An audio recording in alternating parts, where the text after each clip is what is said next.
누가복음 2장 25절부터 35절까지 말씀을 봉독하겠습니다. 예루살렘에 시몬이라 하는 사람이 있으니 이 사람은 의롭고 경건하여 이스라엘의 위로를 기다리는 자라. 성령이 그 위에 계시더라.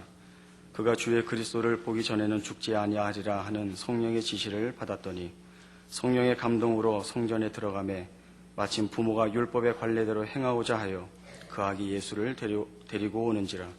시므온이 아기를 안고 하나님을 찬송하여 이르되 주제여 이제는 말씀하신 대로 종을 평안히 놓아 주시는도다.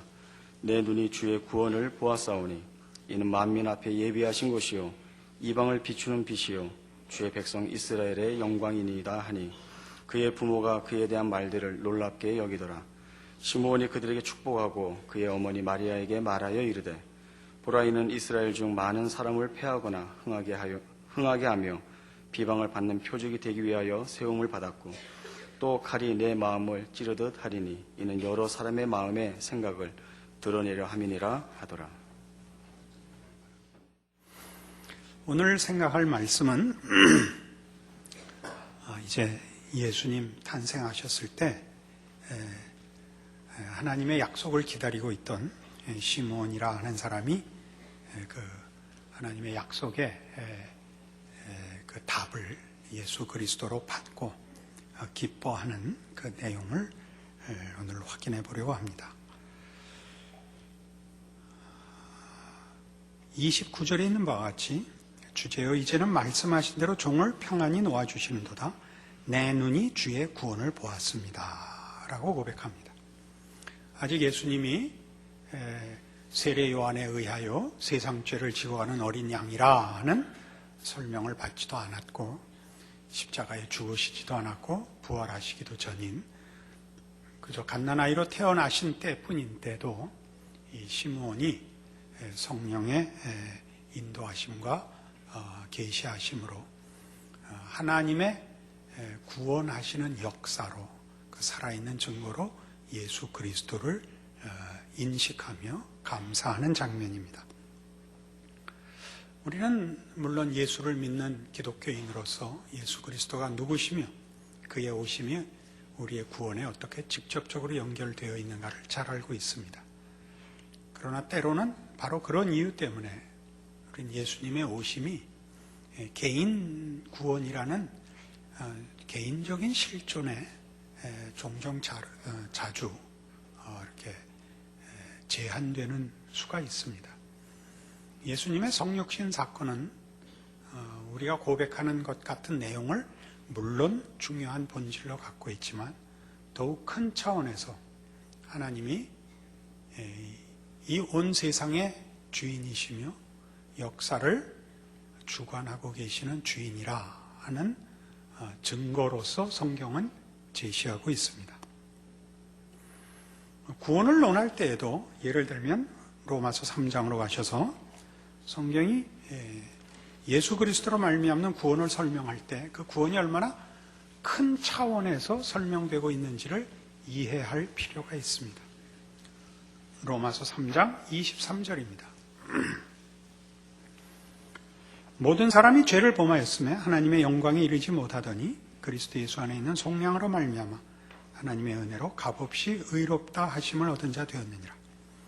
이 예수를 하나님이 그의 피로서 믿음으로 말미암는 화목제물로 세우셨으니 이는 하나님께서 길이 참으시는 중에 전에 지은 죄를 간구하심으로 자기의 의로우심을 나타내려 하심이니 곧 이때 자기의 의로우심을 나타내서 자기도 의로우시며 또한 예수 믿는 자를 의롭다 하려 하심이라. 이렇게 예수로 말미암는 구원을 설명합니다. 예수로 말미암는 구원은 예수께서 우리 죄를 대속하시며 우리를 하나님의 자녀로 부르신다는 사실보다 크게 하나님이 어떤 분이시길래 이런 구원이 허락될 수 있었는가 하는데 이 본문은 초점을 가지고 있습니다. 하나님은 의로우신 분이기 때문에 그를 배반하고 그에게 범죄한 인류를 당신의 의로우심으로 해결하신 분이라 이렇게 설명을 합니다. 25절에 있는 말씀을 다시 보시면 이 예수를 하나님이 그의 피로써 믿음으로 말미암은 화목제물로 세우셨으니 이는 하나님께서 길이 참으시는 중에 전에 지은 죄를 간과하셨다. 이렇게 나옵니다. 길이 참으시고 전에 지은 죄를 간과하셨다는 것은 하나님께서 인간이 범죄한 사실을 외면했다든가 없는 것으로 치부했다든가 하는 뜻이 아닙니다.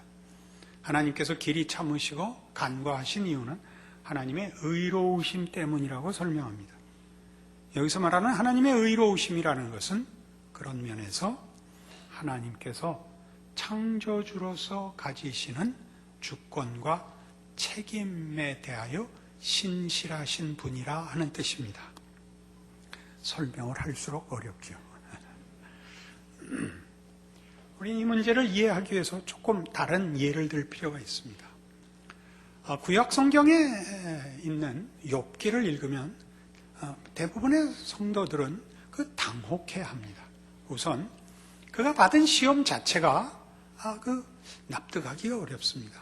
사단이 하나님께 도전하여 욥의 신앙이 하나님이 잘해주기 때문에 가진 신앙이지 하나님이 잘해주지 않아도 그 신앙을 가지겠는가라는 도전에 대하여 하나님이 어디 두고 보자라고 마치 욥을 놓고 하나님과 사탄 사이에 무슨 자존심 싸움을 하는 것 같은 인상을 받습니다. 그리고 욥은 어려움을 당하자 밤낮 죽겠다고 아우성을 칩니다. 믿음과 인내라는 것은 거의 보이지 않고 매 장절마다 저주하고 자신의 존재를 저주하고 자신의 출생을 저주하고 신앙을 갖게 되고 살아있게 된 것을 후회하는 내용들로 가득 차 있습니다. 거기엔 이런 중요한 주제가 흐르고 있습니다. 사단의 도전은 이겁니다. 인간이 가지는 신앙이 보상 없이도 지속될 수 있는가라는 도전이 있습니다. 하나님의 자녀들이 하나님에 대하여 가지는 신앙이 그런 보상적 논리를 초월하는 것이라는 것을 욥을 통하여 확증하는 것이 그 시험을 받아들이시는 이유입니다. 그래서 이 시험을 겪는 동안에 욥은 자신이 당하는 시험에 대하여 어떤 문제에 직면하게 되느냐 하면 나를 창조한 하나님이 나를 만들었다면 삶도 책임져야 하지 않는가라는 문제로 자신의 존재와 삶과 출생을 저주하는 것입니다. 하나님이 나를 태어나게 해놓고서 왜 이런 고난을 겪게 하시는가? 창조주라면 그가 만들고 그가 허락한 생명과 존재를 유지하는 책임을 져야 할 것 아닌가? 이것이 이제 욥의 그 불만이요, 도전이요, 질문이 되는 것입니다. 그래서 나중에 욥기 막판에 등장하신 하나님이 전부 이상한 얘기하시죠. 하마가 어떻게 사나 봐라, 악어가 무슨 치약 쓰나 봐라, 이런 얘기가 나오는 이유가 창조의 하나님이 창조한 모든 존재에 대하여 책임을 지시며 지혜와 능력으로, 그리고 가장 중요하게 신실하게 그 모든 피조물들을 주관하신다라고 답하는 것으로 욥이 항복하고 끝나는 것입니다. 오늘 지금 로마서 3장에서 보는 이 말씀이 바로 그런 측면의 얘기입니다. 하나님은 그가 지으신 세계, 그리고 그의 형상을 따라 창조한 인간에 대하여 창조주로서의 책임을 신실히 지키고 계시기 때문에 그를 배반하고 그를 저버린 인간들의 범죄를 그 죄값으로 처단하고 벌주고 심판하는 것으로 당신의 창조주로서의 책임을 변경하거나 중단하시는 하나님이 아니시다 하는 것이 하나님의 의로우심이라는 말이 가지는 뜻인 겁니다. 그러니까 여기에 하나님의 의로우심은 전에 지은 죄를 간과하시고 참으시는, 그래갖고 회복하시고 고쳐놓으시는 분으로서 의로우신 하나님이신 것입니다. 그래서 그의 의로우심은 창조주의 책임자로서, 주권자로서의 의로우심이요, 그래서 범죄하고 실패한 인류와 세상을 회복시키는, 구원하는, 고쳐놓는 찬송과 항복을 받아내시는 하나님이다 하는 차원에서 예수 그리스도로 말미암는 구원을 설명하고 있는 것입니다. 그러니까 이 문제는 우리 개인이 예수를 믿어 구원을 얻는 한 개인의 운명과만 연결되는 것이 아니라 우리라는 존재를 만들고 우리가 살고 있는 이 온 우주가 하나님의 창조물로서 어떻게 변함없으신, 신실하신, 의로우신 하나님의 책임 아래, 능력 아래, 보호 아래 있는가를 증명하는 역사적이고 유일한, 절대적이고 완전한 하나님의 하나님 되심에 대한 증거인 것입니다.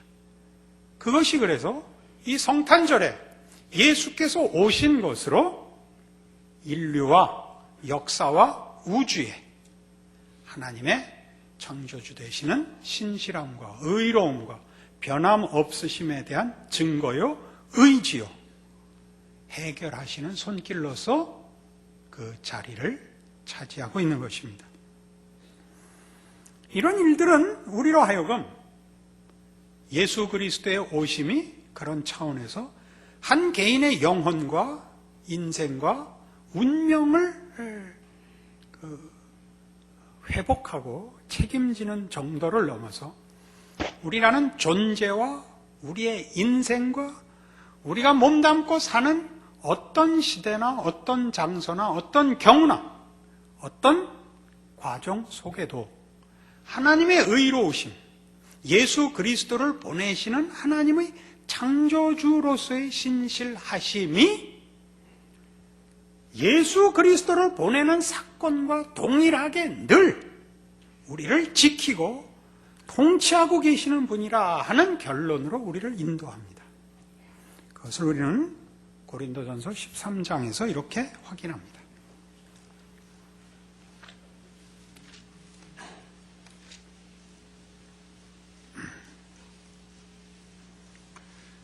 고린도전서 13장 1절입니다. 내가 사람의 방언과 천사의 말을 할지라도 사랑이 없으면 소리나는 구리와 울리는 꽹과리가 되고, 내가 예언하는 능력이 있어 모든 비밀과 모든 지식을 알고 또 산을 옮길 만한 모든 믿음이 있을지라도 사랑이 없으면 내가 아무것도 아니요, 내가 내게 있는 모든 것으로 구제하고 또 내 몸을 불사르게 내줄지라도 사랑이 없으면 내게 아무 유익이 없느니라. 사랑은 기독교 신앙에 있어서는 어떤 행위나 어떤 개념이나 어떤 사건에서나 어떤 목표에서나 어떤 가치에서나 언제나 본질입니다. 그러니까 기독교에서 사랑은 사랑을 목적하지 않습니다. 사랑이 주체입니다. 사랑이 근거요, 본질이요, 또 목표입니다. 사랑이 하나님을 섬기게 하며 사랑이 인간을 구원하는 일을 해내는 것입니다. 물론 하나님의 사랑입니다. 여기 있는 바와 같이 그것이 아무리 천상적이고 신비하다 할지라도 사랑이 없는 것은 그것은 의미가 없고 가치가 없고 실제하지 않는 것이라고 얘기합니다. 사랑 없는 이혼, 사랑 없는 지식, 사랑 없는 믿음, 사랑 없는 열정, 이런 것은 다 기독교에서는 그것은 본체가 없는 것이랍니다. 이건 무슨 얘기냐 하면 우리가 기독교를 사랑이라고 얘기할 때 요한일서에서 가장 큰 주제로 다루듯이 하나님은 사랑이십니다. 그 얘기는 하나님은 하나님의 존재와 존재하심과 존재하는 방식과 통치에 있어서 무엇보다도 사랑이 가장 중요한 본질로서 존재하시고 행하시는 분이라고 성경이 가르칩니다. 하나님께서 인류 역사에 행하신 일이나 또는 우리 각 개인의 인생에 또는 실존에 찾아오시는 모습에서 어느 것도 사랑과 분리돼서 나타나는 것은 없는 것입니다. 왜냐하면 그것이 창조주 하나님의 하나님 되시는 그 되심의 가장 중요한 본질이기 때문입니다. 그것이 우리를 만들었고 그것이 우리를 구원하시며 그것이 우리를 목적하시는 이유가 되기 때문입니다. 그것이 그 아들을 이 땅에 보내셨으며 그것이 우리 죄를 간과하시고 길이 참게 하셨으며 마침내 구원케 하신 것입니다. 그러니까 우리가 성경 전체에서 보는 하나님이 선지자들을 보낸다든가 혹은 그들을 통하여 경고를 한다든가 혹 질책을 한다든가 혹 심판을 명한다든가 할지라도 그것은 언제나 사랑하기 때문인 것입니다. 사랑이 경고하며 사랑이 저주하는 것입니다. 저주를 할지라도.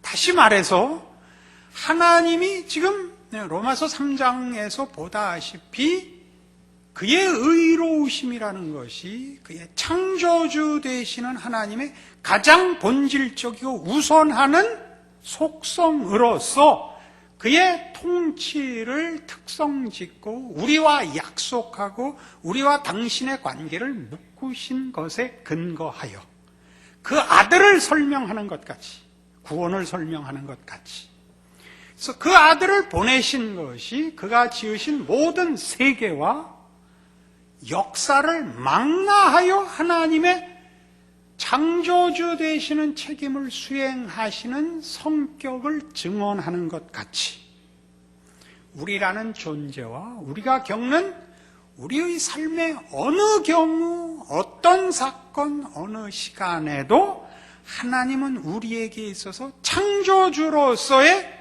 신실하심을 중단하시는 적이 없다. 그것이 성탄절인 것입니다.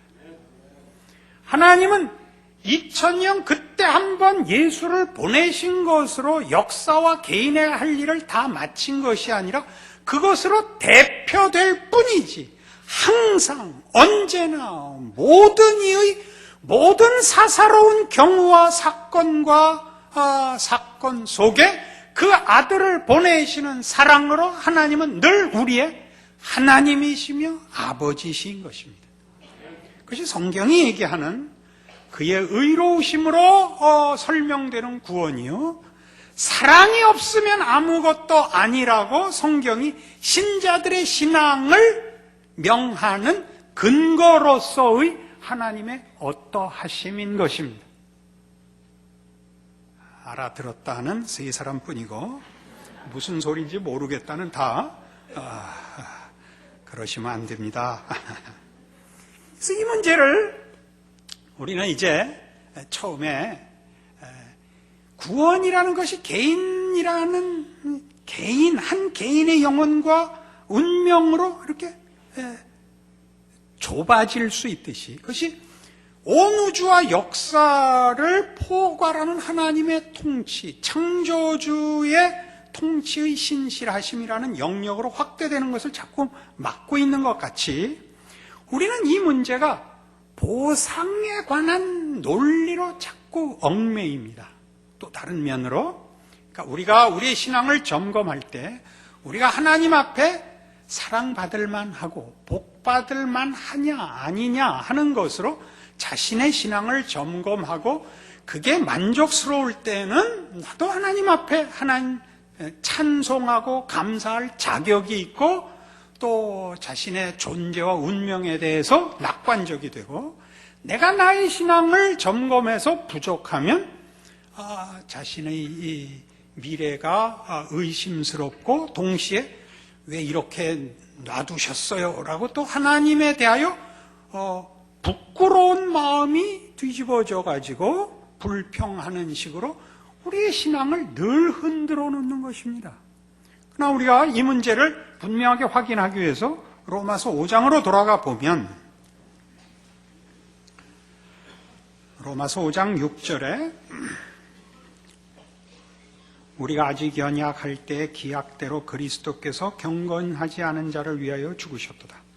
의인을 위하여 죽는 자가 쉽지 않고 선인을 위하여 용감히 죽는 자가 혹 있거니와 우리가 아직 죄인 되었을 때 그리스도께서 우리를 위하여 죽으심으로 하나님께서 우리에게 대한 자기의 사랑을 확증하셨느니라.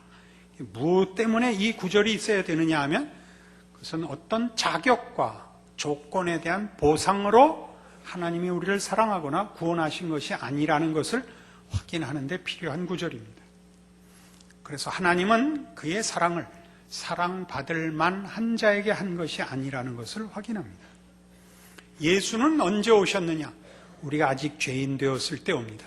우리가 아직 죄인 되었을 때라는 건 하나님을 몰랐을 때, 우리가 누군지도 몰랐을 때, 하나님과의 관계를 알아보려고 하지도 않았을 때, 그때 하나님은 우리를 위하여 그 아들을 보내십니다.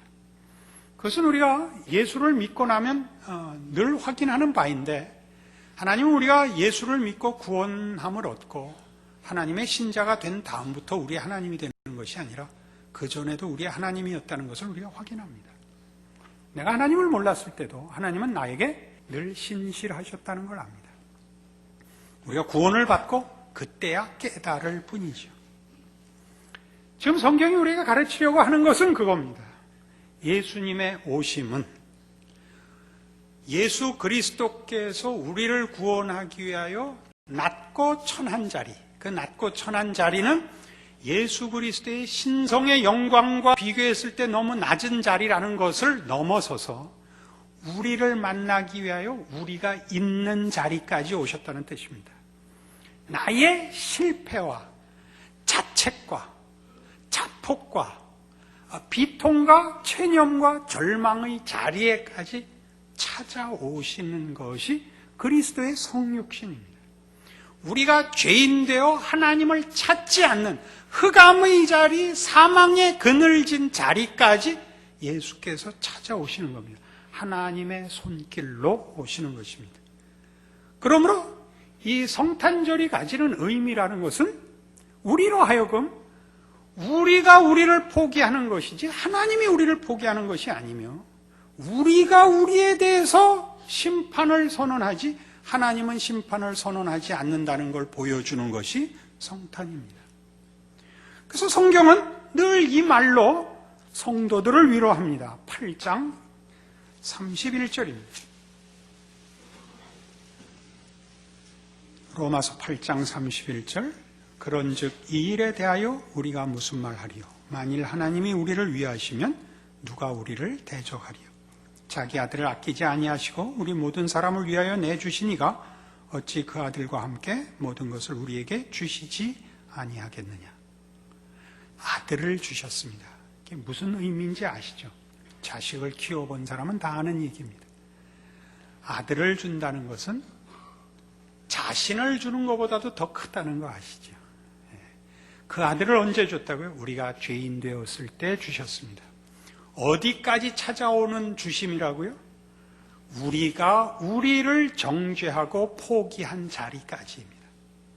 그래서 성탄절이 가지는 가장 큰 우리의 깨우침은 하나님은 우리를 지으시고 우리를 놓아두시지 않는 분이다. 우리가 비록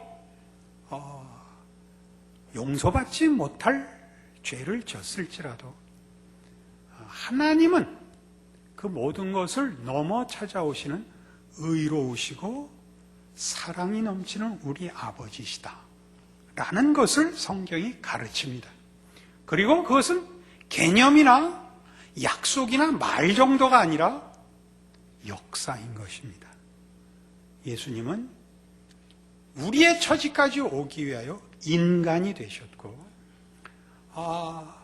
그 이스라엘의 한 백성으로, 당시 로마의 식민지로서 그 지배받는 백성의 현실에 오사 고난의 인생을 사시며 결국 십자가에 죽기까지 우리와 함께 하시고 우리가 있는 자리에 오사 우리를 붙들어 구원하신 하나님의 사랑의 손길이며 실체이며 그 약속과 진실하심을 증명해낸 증거입니다.